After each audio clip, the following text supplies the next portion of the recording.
దేవుని విద్య ఏంటంటే మనకు నీతి నేర్పుతుంది, భయం నేర్పుతుంది, నైతిక విలువలు నేర్పుతుంది, నిన్నవారిని పొరుగు వారిని ప్రేమించమనే అనేకమైన మంచి మంచి విషయాలు మనకు నేర్పిస్తుంది దేవుని విద్య. కానీ లోక విద్యలు అయితే దోచేసుకో, చూస్తే నరకే, చంపే అనుకుని మనకు రెచ్చగొట్టే విద్వాంసాలు సృష్టించే వాటిని మనకు నేర్పిస్తుంది లోక విద్య. మన పిల్లల్ని స్కూల్లో పంపిస్తున్నప్పుడు ఏం చేస్తున్నారు వాళ్ళు? ప్రతిరోజు ఏం నేర్పిస్తున్నారు మన పిల్లలకు? పాఠాలు. ఏ పాఠాలు? విద్యకు సంబంధించిన, వాళ్ళు నేర్చుకుంటున్న విద్యకు సంబంధించిన పాఠాలు ప్రతిరోజు నేర్చుకుంటూ ఉంటారు. మనం కూడా ఏం చేస్తున్నాము? ప్రతి వారం ఇది నేర్చుకుంటాం లేదా? 26 పుస్తకాలకి ఎలాగైన దేవుని విద్యను నేర్చుకుంటున్నాం, మహోన్నతుల విద్యని.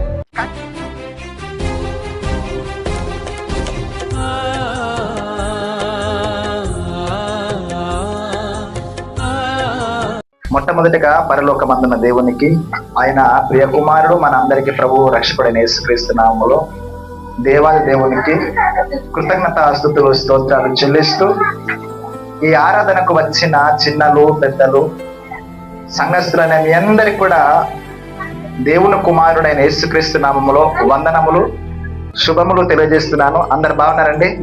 ఈ వారం కూడా ఒక చక్కటి విషయాన్ని నేర్చుకుందాము. ఈ వారం అంశం పేరేంటంటే విద్యావంతులకు తెలియని మహోన్నతుని విద్య. చెప్పండి, అంశం పేరేంటి? విద్యావంతులకు తెలియని మహోన్నతుని విద్య. ఆడవారు గుర్తుందా?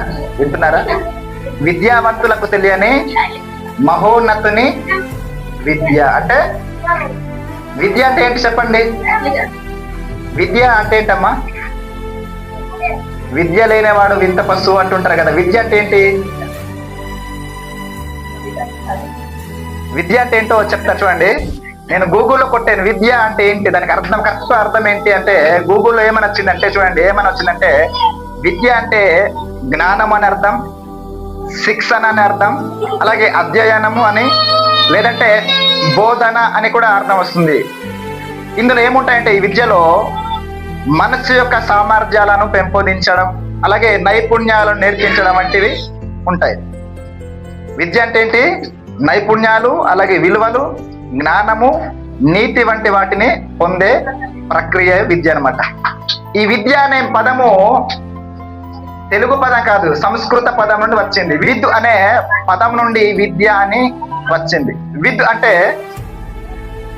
విద్ అనే సంస్కృత పదానికి అర్థం ఏంటంటే తెలుసుకోవడం, లేదంటే అవగాహన చేసుకోవడం అర్థం. అంటే విద్ అనే పదం నుండి విద్య అనేది వచ్చింది.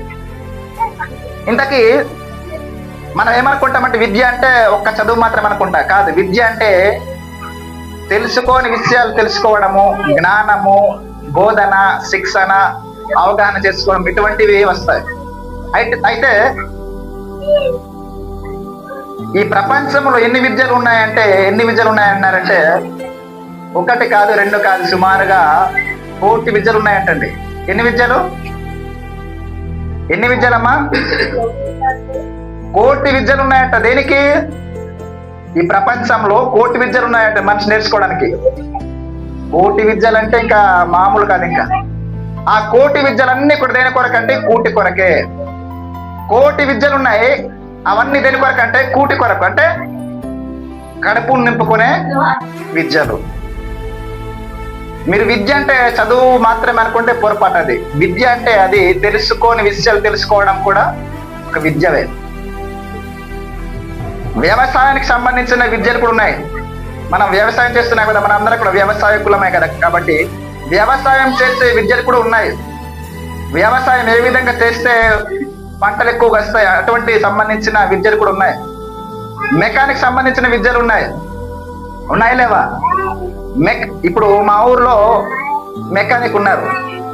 ఆయన చదువుకునేది పెద్దగా బల్పం స్కూల్లో చదువుకొని మానేశాడు. అంతా ఒక 3-4 తరగతి చదువుకొని మానేశాడు. కానీ ఆయనకు ఏ విద్య వచ్చు? ఆయనకు మెకానిక్ విద్య వచ్చు. ఏ విద్య? బైక్స్ మెకానిక్స్ చేసే విద్య వచ్చు. కొందరు రంపాలు పోస్తుంటారు, చూసారా? కార్పెంటర్స్ అంటారు వాళ్ళని. వాళ్ళకి చదువుతో పని లేదు, కానీ వాళ్ళు ఏ విద్య నేర్చుకున్నారు? వాళ్ళు కలప కోసే విద్య. అంటే ఆ విద్యతోనే వారు ఏం చేస్తున్నారు? పని చేసుకుంటూ డబ్బు అందుకుంటూ ఆ డబ్బుతో జీవనాన్ని కొనసాగిస్తున్నారు. మరికొందరు రకరకాల విద్యలు, రకరకాలుగా అనేకమైన విద్యలు ఉన్నాయి. అదేనే కడుపు పోషించుకోవడానికి కోసం, కడుపు నింపుకోవడం కోసం కోటి విద్యలు ఉన్నాయి. అయితే మనము చూడండి, 10th క్లాస్ అని, ఇంటర్మీడియట్ అని, డిగ్రీ అని, ఎంఏ అని, బిఏ అని, బిఈడి అని, ఎంకామ్ అని, బీకామ్ అని కొన్ని రకరకాల విద్యలు మనం నేర్చుకుంటుంటాం, విన్నాం. ఎల్ఎల్బి అని, పిహెచ్డి అని, ఇలా రకరకాల ఎంటెక్, బీటెక్ అనే రకరకాల విద్యలు మనము మరి అక్షర జ్ఞానానికి సంబంధించిన విద్యలు కూడా ఉన్నాయి. అయితే పిల్లరా, ఈ లోకంలో అనేకమైన విద్యలు ఉన్నప్పటికీ ఈ లోకానికి తెలియని ఒక మహా విద్య ఒకటి ఉంది. అంటే ఈ ప్రపంచానికి మనుషులకు తెలియని మహా విద్య, అంటే గొప్ప విద్య ఉంది. ఆ విద్య ఏంటంటే దేవునికి సంబంధించిన విద్య. ఒకసారి మనం బైబిల్లోకి వెళ్దాము, త్వరగా వెళ్దాం. ఒకసారి యెషయా గ్రంథం, ఇలా చదువుకున్నాం కదా, యెషయా గ్రంథం 28వ అధ్యాయం 9వ వచనం. యెషయా గ్రంథము 28వ అధ్యాయం 9వ వచనం చదవండి ఒకసారి. వాడు ఎవరికి విద్య నేర్పును, ఎవరికి వర్తమానము తెలియజేయను. చూసారండి, చూడండి, వాడు ఎవరికి విద్య నేర్పును అంటే విద్య నేర్చుకుంటే ఎవరికి నేర్పిస్తాము? విద్య తెలియని వాళ్ళకి విద్య నేర్పిస్తాం. అంటే ఈ విద్య అనేది ఎవరో ఒకరు మనకు నేర్పాలి. నేర్పకపోతే మనకు విద్య అనేది రాదు. అది ఏ విద్య అయినా సరే, చదువుకు సంబంధించిన విద్య కానివ్వండి, మన పనులు చేసుకునే విద్య కానివ్వండి, అది ఏ విద్య అయినా సరే ఎవరో ఒకరు మనకు నేర్పాలి. నేర్పకూడదా? ఎవరైనా నేర్పితేనే మనకు వస్తుంది, లేకపోతే మనకు రాదు. అది ఏ విద్య అయినా సరే. అందుకనే వాడు ఎవరికి విద్య నేర్పును అని ఉంది చూడండి. అంటే ఈ సకల విద్యలన్నీ కూడా, కోటి విద్యలన్నీ కూడా ఎవరి ద్వారానో మనం నేర్చుకోవాలి, మనుషుల ద్వారా. కాబట్టి విద్య అనేది మనం ఖచ్చితంగా నేర్చుకోవాలన్నమాట. ఎవరో మనకు నేర్పించాలి, మన గురువు గారు ఎవరో ఒకరు ఉండాలి. చూద్దాం ఇంకా మిగతా విషయాలు. మరి దేవునికి సంబంధించిన ఒక చక్కటి విద్య గురించి నేర్చుకున్న ఈరోజు సంఖ్యాకాండం 24:16. సంఖ్యాకాండము 24వ అధ్యాయం 16వ వచనం తీయండి ఒకసారి. సంఖ్యాకాండము 24వ అధ్యాయం 16వ వచనం. 24:16 అండి. దేవ వాక్కులను వినిన వాని వార్త, మహోన్నతుని విద్య నెరిగిన వాని వార్త. అంటే ఇక్కడ ఏమనుందంటే మహోన్నతుని విద్య అని ఇక్కడ రాయబడి, చూసారండి. చాలు బాబా. దేవ వాక్కులు అంటే దేవుని యొక్క వాక్యాలు తెలిసిన వాని వార్త. ఎలాంటి వార్త అంటే మహోన్నతుని విద్య, అంటే దేవుని యొక్క విద్యను నేర్చుకుని వాని వార్త అని ఉంది. అంటే మానవ విద్యలు కూడా ఉన్నాయి, మనిషికి సంబంధించిన విద్యలు కూడా ఉన్నాయి, అలాగే దేవునికి సంబంధించిన విద్య కూడా ఉంది అనేది మనకు అర్థమవుతుంది. ఇంతకీ మనుషులకు సంబంధించిన విద్యలు మనం చూస్తున్నాం, రకరకాల కోటి విద్యలు ఉన్నాయని మనం నేర్చుకున్నాం. అయితే దేవుని విద్య ఎలా ఉంటుందో మనము ఈరోజు కొన్ని విషయాలు నేర్చుకున్నాం. మరి దేవుని విద్య నేర్పించడానికి పరలోకం నుండి ఒక ఆయన వచ్చారు. ఆయన ఎవరంటే మన ప్రభు అయిన యేసుక్రీస్తు. దేవుని విద్య ఎలా ఉంటుందో నేర్పించడానికి ఈ లోకానికి ఒక గురువుగా ఆయన వచ్చారు. చూద్దాం ఒకసారి ఆయనకు సంబంధించిన కొన్ని విషయాలు చూద్దాం ఒకసారి. యోహాను సువార్త 8:28 చదవండి ఒకసారి. యోహాను సువార్త 8వ అధ్యాయము 28వ వచనం. యోహాను సువార్త 8వ అధ్యాయం 28వ వచనం.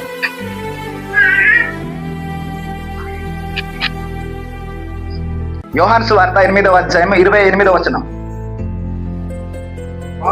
కావున యేసు మీరు మనుష్య కుమారుని పైకెత్తినప్పుడు నేనే ఆయననియు నా అంతట నేనే ఏమీ చేయక తండ్రి నాకు నేర్పినట్టు ఈ సంగతులు మాట్లాడుతున్నాననియు మీరు గ్రహించుదారు. దేవునికి స్తోత్రం. చూసారండి, ఇక్కడ యేసు ప్రభు అంటున్నాడు ఏమని తెలుసా? నా అంతట నేను ఏమీ చేయక, చూడండి వినాలందరూ కూడా, నా అంతట నేను ఏమీ చేయక ఏమంటున్నా అంటే తండ్రి నాకు నేర్పినట్టు అని ఇక్కడ చెప్తున్నాడు. అంటే యేసుక్రీస్తు ప్రభువు దేవుడున్న మహాలోకంలో తండ్రి యొద్ద ఉన్నాడు. దేవుడున్న తండ్రి లోకంలో ఉన్నాడు.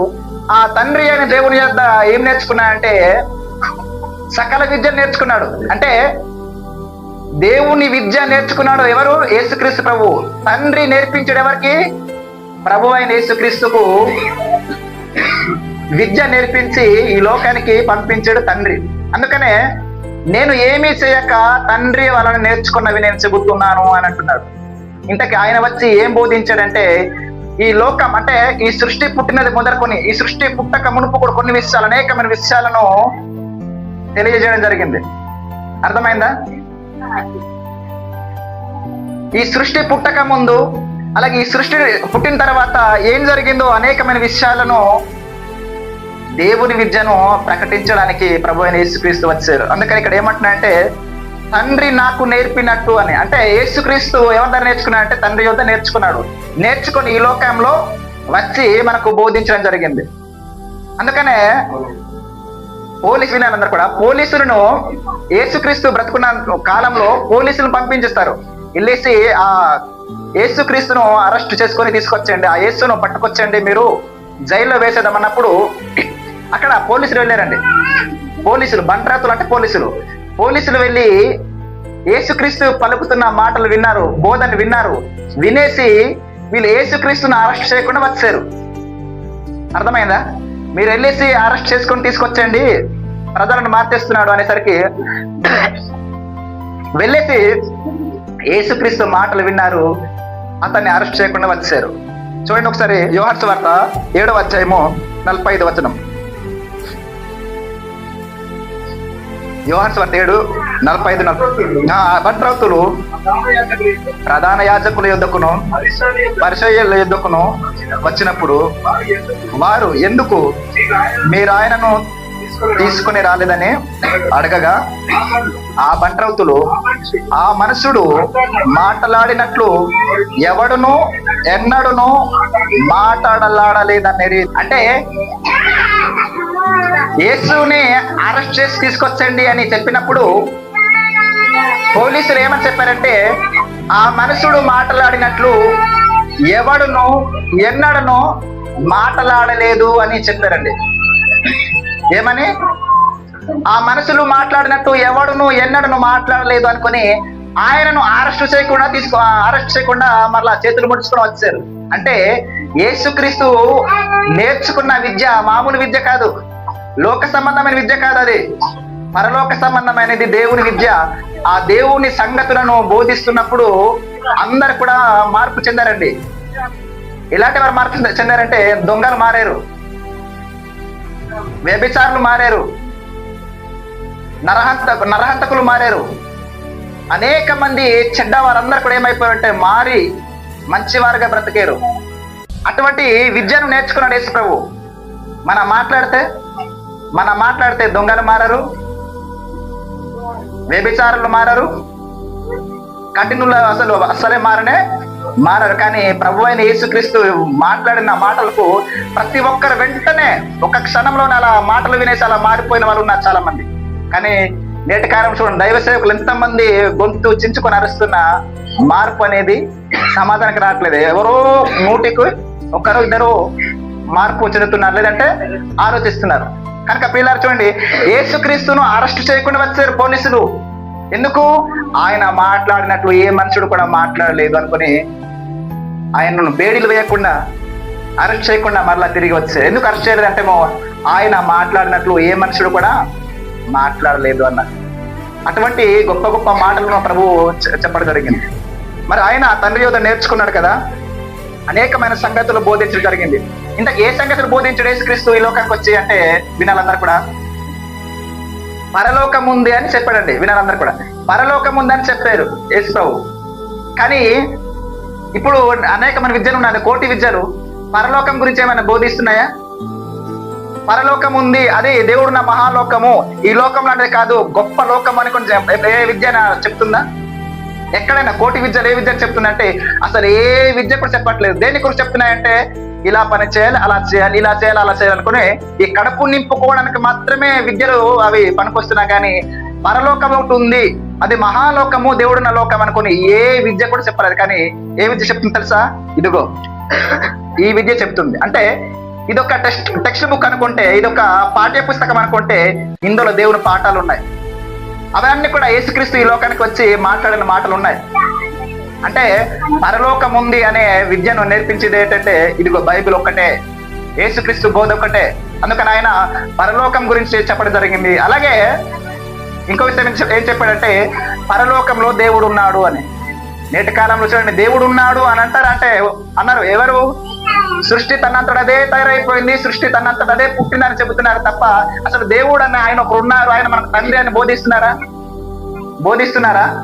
ఏ పాఠ్య పుస్తకాలను బోధిస్తున్నారంటే దేవుని గురించి పాఠ్య పుస్తకాలు లేవు.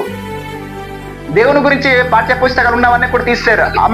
అమెరికాలో అప్పుడు కాలంలో దేవుని గురించిన విషయాలు బోధించేవారు, కానీ తర్వాత తీశారు. పాఠ్య పుస్తకాలను రద్దు చేశారు, ఆ పాఠ్య అంశాలను రద్దు చేశారు. అంటే ఈ బైబిల్ దేనికి పనికిరాదు అన్నట్టుగా వాళ్ళు ఆ పాఠ్య పుస్తకాలను తీశారు బైబిల్ నుండి. కనుక పిల్లలు ఆలోచించండి, యేసుక్రీస్తు ఈ లోకానికి వచ్చి ఏం బోధించాడంటే పరలోకం ఉంది అని చెప్పాడు. కానీ ఈ లోక విద్య పరలోకం గురించి అవగాహన లేదు. అలాగే దేవుడు ఉన్నాడు అని చెప్పాడు, ఆయన మనకు తండ్రి, సొంత తండ్రి అని చెప్పడం జరిగింది. అలాగే దేవదూతలు ఉన్నారని చెప్పాడు. పరలోకంతో పాటు ఇంకా తప్పు చేసిన వాళ్ళకి, పాపం చేసిన వాళ్ళకి నరకం కూడా ఉంది అని చెప్పాడు. పరలోకం ఉంది అన్నాడు, రెండోది నరకం కూడా ఉంది అన్నాడు. పాపం చేయకండి అన్నాడు, పరిశుద్ధంగా బ్రతకండి అన్నాడు. దేవుడు పరిశుద్ధుడు కాబట్టి మీరు కూడా పరిశుద్ధంగా ఉండాలనుకుని ఇలా అనేకమైన విషయాలు చెప్పడం జరిగింది. అలాగే ఇంకో విషయం ఏంటంటే మనం ఏమనుకుంటామంటే మనిషి బ్రతుకున్నంత వరకే, ఈ 60-70 సంవత్సరాల వరకు మాత్రమే మనం ఎంజాయ్ చేయాలి, సుఖంగా ఉండాలి, సంతోషంగా ఉండాలి, తినచ్చు, త్రాగుచ్చు, సంతోషంగా మన పిల్ల పాపలతో, మన భార్యలతో మనం సంతోషించాలనుకుంటాం. కానీ చనిపోయాక మనకు ఇంకా మన బ్రతుకు అంతే అనుకుంటాం. కానీ చనిపోయిన తర్వాత కూడా మరొక బ్రతుకు ఉంది అనుకునే యేసుక్రీస్తు వచ్చి చెప్పడం జరిగింది. అలాగే ఆయన రుజువు కూడా చేశాడు. కానీ ఇప్పటి వరకు చూడండి, చనిపోతే ఏమవుతారంట అనుకుని అడిగితే ప్రపంచానికి బిక్కమొక్కం వేసుకుంటూ వాళ్ళకి అసలు అటువంటి ఆలోచన ఉండదన్నమాట. అంటే చనిపోయిన తర్వాత ఏం జరుగుతుంది అని అడగండి, ఏ ఒక్కరు కూడా చెప్పలేరు. చెప్తారా అమ్మ? అర్థమవుతున్నాయి నా మాటలు? చనిపోయిన తర్వాత ఏం జరుగుతుందో అని ఎవరైనా అడగండి ఒకసారి, చెప్తారేమో. బాగా చదువుకున్న వాళ్ళని, పిహెచ్డి చేసిన వాళ్ళని, పిహెచ్డీలు చేసిన వాళ్ళని అడగండి, మంచి గ్రాడ్యుయేటర్స్ అడగండి, బాగా చదువుకున్న వాళ్ళని, లోక విద్య బాగా అభ్యసించిన వాళ్ళని అడగండి, చనిపోయిన తర్వాత ఏం జరుగుతుందో అసలు వారికి తెలియదు. కానీ మనకు బైబిల్ పట్టుకున్న మనకు తెలుసు. ఎందుకు? ఇది దేవుని విద్య, దేవుని యొక్క ఉన్నతమైన విద్య, మహోన్నతుని విద్య ఇది. అది యేసుక్రీస్తు చెప్పడం జరిగింది. అలాగే తన యొక్క మరణంతో పాటు రుజువు కూడా చేశాడు. కానీ సమాజంలో అనేక మంది చనిపోయిన తర్వాత గాలి కలిసిపోతుంది అనుకో, ఈ యొక్క శ్వాస గాలిలో కలిసిపోతుంది, ఈ యొక్క మట్టి శరీరం అయితే, అంటే ఈ శరీరం అయితే మట్టిలో కలిసిపోతుంది అనుకుంటారు. కానీ చనిపోయిన తర్వాత మరొక బ్రతుకుంది అనే సంగతి శాస్త్రాలు తెలిసిన శాస్త్రవేత్తలకు తెలియదు, గొప్ప స్కాలర్స్ కు తెలియదు, పండితులకు కూడా తెలియదు. కానీ దేవుని విద్య ఏం బోధిస్తుందంటే చనిపోయిన తర్వాత మరొక బ్రతుకుంది అని, చనిపోయిన తర్వాత మరొక లోకం ఉంది, ఆ లోకము ఈ లోకానికి సంబంధించిన కాదు, యుగ యుగాలు ఉండే లోకము, శాశ్వతమైన లోకము, దేవుడున్న లోకము అనుకుని చెప్పడం జరిగింది. ఆత్మ అనే సంగతి కూడా చాలా మంది అర్థం చేసుకోరు. ఆత్మ అనే సంగతి కూడా అర్థం చేసుకోరు, జీర్ణించుకోలేరు. ఆత్మ ఎక్కడుంది చూపించండి అంటుంటారు. కానీ మన శరీరంలో ఆత్మ ఉంది, ఆత్మ శరీరం కలయిక మనిషి. ఈ సంగతి బైబిల్ తప్ప ఇంకా మిగతా గ్రంథాలు ఏవి కూడా బోధించట్లేదు. యేసుక్రీస్తు వచ్చి ఈ లోకానికి ఆత్మ సంబంధమైన సంగతులు అనేకమైన వాటిని చెప్పడం జరిగింది. అది దేవుని విద్య, దేవుని దగ్గర నేర్చుకున్నాడు. చూద్దాం, కొన్ని విషయాలు చూద్దాం. అపోస్తుల కార్యములు 4:13 తీయండి ఒకసారి. అపోస్తుల కార్యములు 4వ అధ్యాయం 13వ వచనం. అపోస్తుల కార్యములు 4వ అధ్యాయం 13వ వచనం.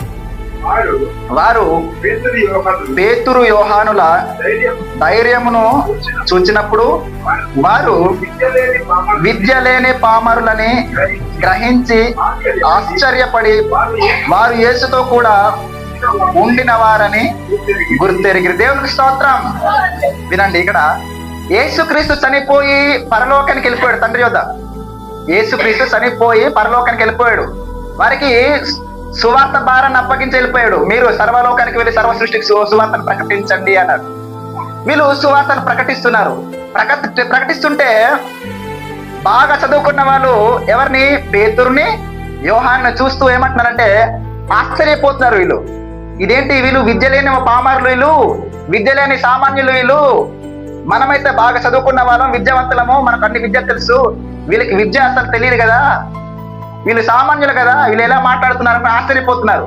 కానీ వీళ్ళకి తెలియనిది ఏంటంటే శిష్యులు యేసుక్రీస్తు ప్రభుతో పాటు 3.5 సంవత్సరాల వరకు ఏ విద్య నేర్చుకున్నారు చెప్పండి? శిష్యులు యేసుక్రీస్తుతో ఎన్ని సంవత్సరాలు నేర్చుకున్నారంటే 3.5 సంవత్సరాలు విద్య నేర్చుకున్నారు. 3.5 సంవత్సరాల పాటు యేసుక్రీస్తు వెంట తిరుగుచు పరలోకపు విద్యను, మహోన్నతుని విద్యను నేర్చుకున్నారు. అందుకనే వారు మాట్లాడుతుంటే వీళ్ళు ఆశ్చర్యపోతున్నారు. వీళ్ళు విద్య లేని పామరులు, సామాన్యులు, వీళ్ళు ఎలా మాట్లాడుతున్నారు అనుకోరు. వాళ్ళ ధైర్యం చూసినప్పుడు, వారి బోధన చూసినప్పుడు, వారు ప్రకటిస్తున్న విధానాన్ని చూసినప్పుడు ఆశ్చర్యపోతున్నారు. కానీ యేసుక్రీస్తుతో పాటు 3.5 సంవత్సరాలు నేర్చుకున్నారు. ఏ విద్య? ఈ లోక సంబంధమైన విద్య కాదు, ఈ కడుపు నింపే విద్య కాదు.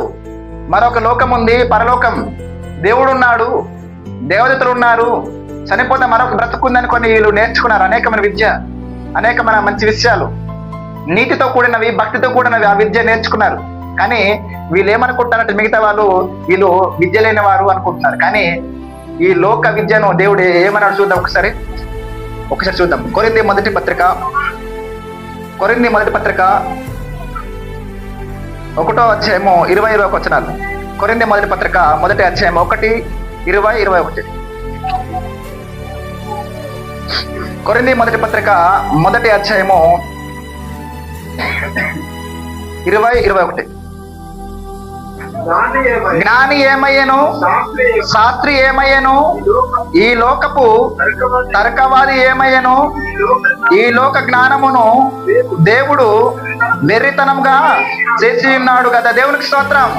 చూసారండి, జ్ఞాని ఏమయ్యాను, శాస్త్రి ఏమయ్యాను. జ్ఞానం తెలిసిన పండితుడు ఏమైపోయాడు, శాస్త్రాలు తెలిసిన ఈ శాస్త్రి ఏమైపోయాడు. ఈ లోక జ్ఞానమును దేవుడు ఎలా చేశాడంట, గొప్పగా చేసాడని చెప్పలేదండి. దేవుడు ఈ లోక జ్ఞానం ఎలా చేశాడంటే వెర్రితనంగా చేసి ఉన్నాడు. వెర్రి, దేవుడు ఈ లోక జ్ఞానాన్ని వెర్రితనంగా చేసి ఉన్నాడు అనుకుని బైబిల్ గ్రంథంలో దేవుడు రాయించాడు.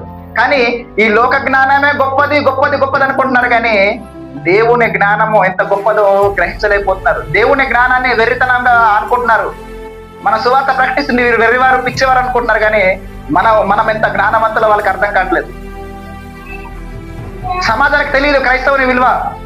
వీళ్ళు పిచ్చివాళ్ళు, వెర్రివారు, ప్రతి ఆదివారం పూట వెళ్ళిపోతారు, భక్తి అంటారు, భయం అంటారు, దేవుడు అంటారు అని మనల్ని పిచ్చివారు చూస్తున్నారు. కానీ ఈ లోకం పిచ్చిదైపోయింది. ఎందుకంటే ఈ లోకంలో 60-70 సంవత్సరాల వరకు మాత్రమే ఈ లోక విద్య మనకు ఉపయోగపడుతుంది. కానీ చనిపోయిన మరుక్షణమే మనకు ఉపయోగపడాలంటే దేవుని విద్య, అంటే దేవుని బోధ నేర్చుకోవాలి. ఇందులో నీతి విలువలున్నాయి, నైతిక విలువలున్నాయి, ఇందులో భక్తి విలువలున్నాయి. అన్ని సంబంధించిన విషయాలు మనకు దేవుని విద్యలో, మహోన్నతుని విద్యలో మనకు కనబడతాయి ప్రియులారా. కానీ చాలా మంది దేవుడు అంటే భయం లేక, దేవుడు అంటే భక్తి లేక ఈ లోక విద్యనే గొప్పది అనుకుంటున్నారు. కానీ దేవుడు ఒక ఛాలెంజ్ విసురుతున్నాడు. ఏమని తెలుసా? జ్ఞాని ఏమైనో, శాస్త్రి ఏమైనో, ఈ లోకపు తర్కవది ఏమైపోయాడు, ఈ లోక జ్ఞానం దేవుడు దరితనంగా చేసి ఉన్నాడు కదా అని. ఈ లోకంలో ఎన్ని విద్యలు నేర్చుకున్నాడు వెర్రివాడే. ఎందుకంటే అతనికి ఏమీ తెలీదు, మైండ్ పరిపక్వత వాళ్ళకు ఉండదు, ఆత్మ గురించిన సరైన అవగాహన ఉండదు. ఈ లోకం ఎప్పుడు కూడా ఈ లోకం లోకం లోకం అనుకొని ఈ లోక సంబంధించిన వాటి విషయాలు మాత్రమే ఆలోచిస్తారు. కానీ దేవునికి సంబంధించిన విషయాలు ఆలోచించారు. ఆత్మ గురించిన అవగాహన అసలే లేనే లేదు. చూడండి, చిన్నప్పుడు మనము కొన్ని బొమ్మలను చూసి మురిసిపోతుంటాం.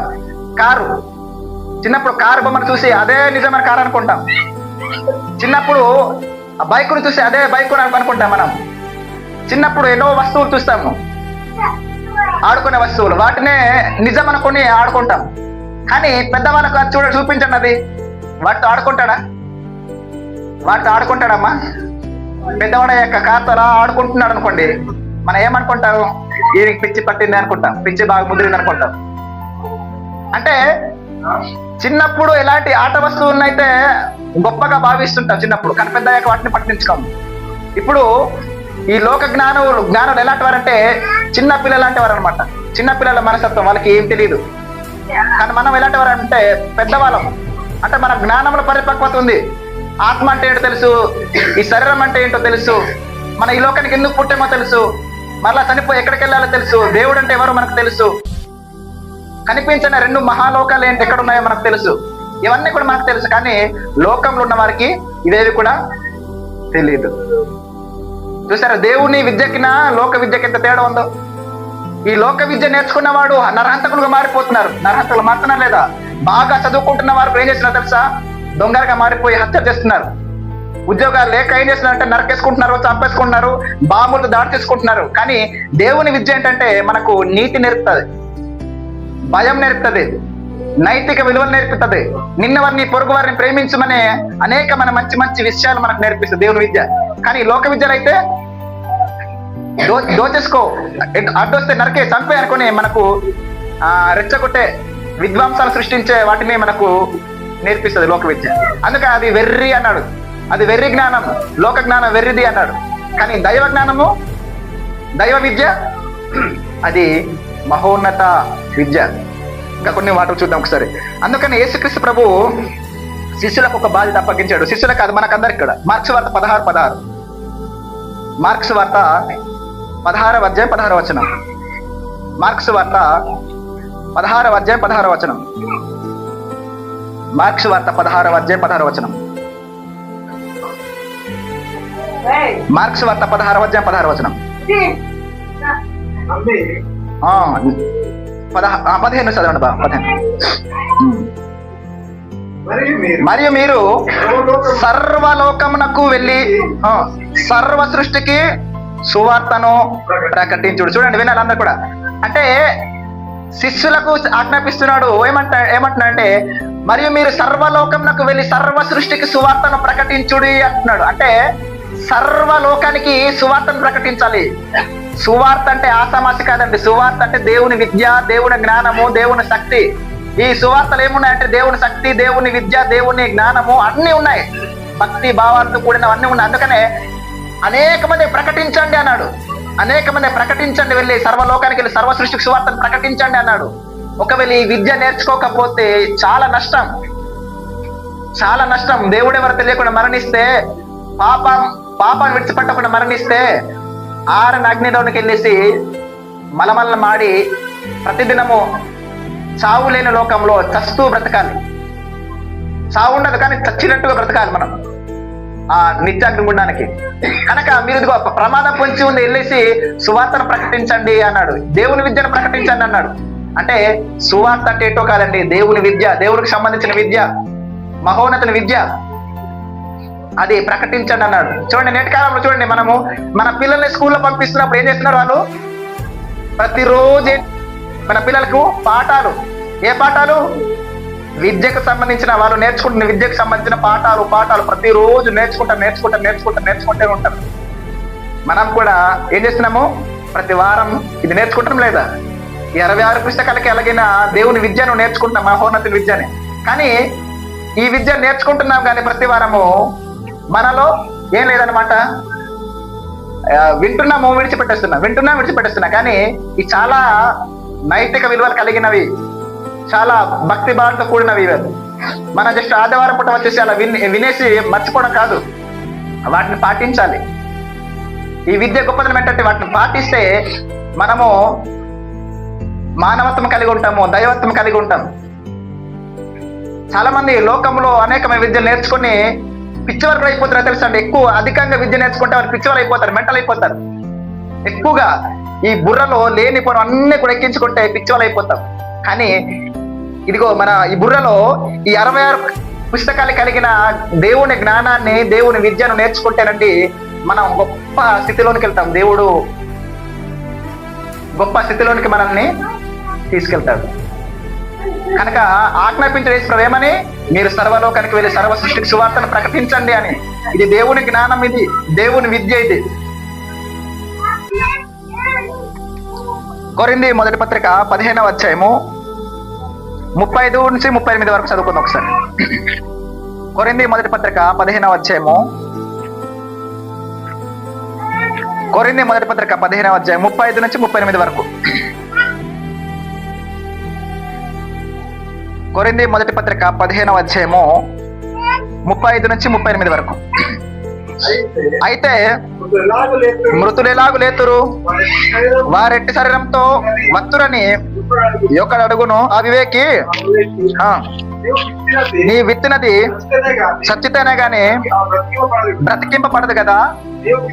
నీవు విత్తు దానిని చూడగా అది గోధుమ గింజ అయినా సరే, మరి ఏ గింజ అయినా సరే మట్టి గింజనే విత్తుచున్నావు గాని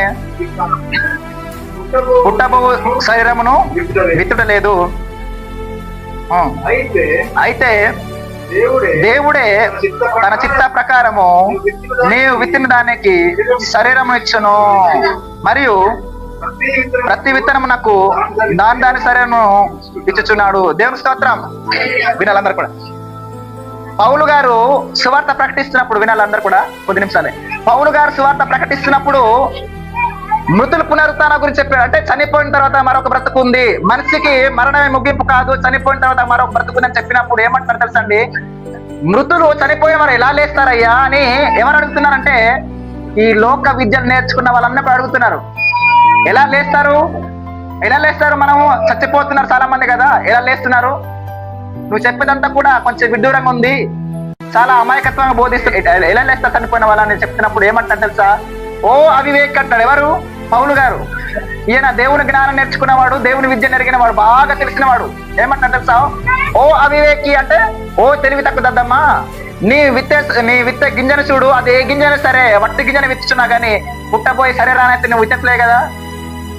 ఆ గింజకు శరీరాన్ని ఇచ్చేది, ఆ గింజకు మొక్కను మొలకనిచ్చేది, వాటిని పెంచేది కూడా దేవుడే.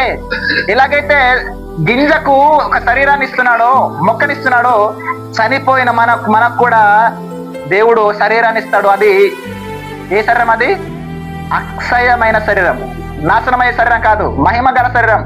ఆ శరీరాన్ని ఇస్తాడు. అది కూడా ఇప్పుడే మనం చనిపోయిన తర్వాత లేవా కానీ యేసుక్రీస్తు రెండవ రాకడలో లేస్తామనుకొని చక్కటి సువార్తను ప్రకటించాడు. చక్కటి సువార్తను ప్రకటించాడు. కొందరు క్రైస్తవులు కూడా అనుకోవచ్చు, మరి యేసుప్రభు నమ్ముకున్నాం కదా ఇప్పుడు లేవదు అనుకుంటే అది మన అమాయకత్వం. యేసుక్రీస్తు రెండవ రాకడలో మనం అందరం కూడా లేస్తాం. అదొక దినం ఉంటుంది, దానికి ఒక సపరేట్ దినం. అది యేసుక్రీస్తు రెండవ రాకడలో మనం అందరం కూడా లేస్తాం. మృతుల పునరుత్థానం గురించి ప్రకటిస్తూ పౌలు గారు అంటున్నాడు.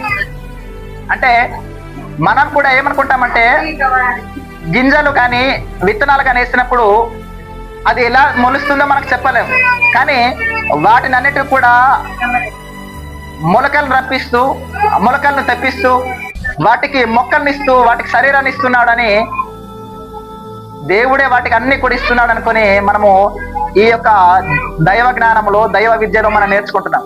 కానీ చాలా మంది ఏమనుకుంటారంటే, లోకంలో ఉన్న విద్య తెలిసిన వాళ్ళు ఏమనుకుంటారంటే, ఎలా మొక్క ఎదుగుతుంది అనుకొని రకరకాల సాకులు చెప్తారు. కానీ దాని అన్నిటి కూడా, మొక్కలన్నిటి కూడా, జీవరసలన్నిటి కూడా పోషిస్తుంది, అలాగే మొక్కలన్నీ కూడా బ్రతికిస్తుంది దేవుడు అనే సంగతి ఇదిగో దేవుని జ్ఞానంలో, దేవుని విద్యలో మనం నేర్చుకుంటున్నాం.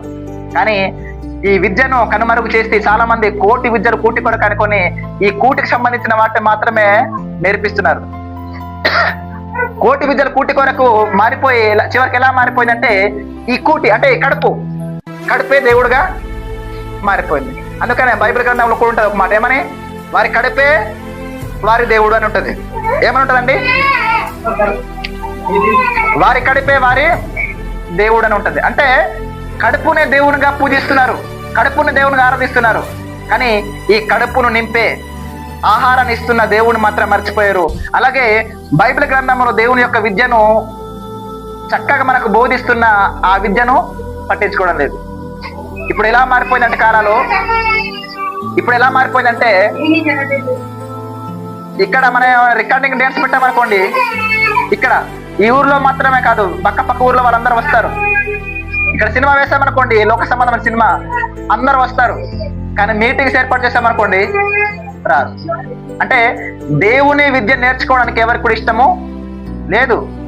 దేవుని గురించిన నైతిక విలువలు కలిగిన విద్యను నేర్చుకోవడానికి ఎవరికి ఇష్టం లేదు. కానీ చెడిపోయే విద్యనైతే అనేక మంది లక్షలు పెట్టి కూడా మనము మన పిల్లలకు కూడా ఎక్కిస్తున్నాం. కానీ దేవుని విద్యను మనం ఏం చేయాలంటే ప్రతిదినం మనం బోధించాలి. అందుకనే అంటాడు కదా, ఏమని? ద్వితీయోపదేశకాండంలో 6వ అధ్యాయం అనుకుంటాను, 4వ వచనం నుంచి ఏమని, మీ పిల్లలకు పడుకునేటప్పుడు, నిద్ర లేచేటప్పుడు, ఇంకా ఇలాగా నడిచేటప్పుడు, అంటే త్రోవ నడిచేటప్పుడు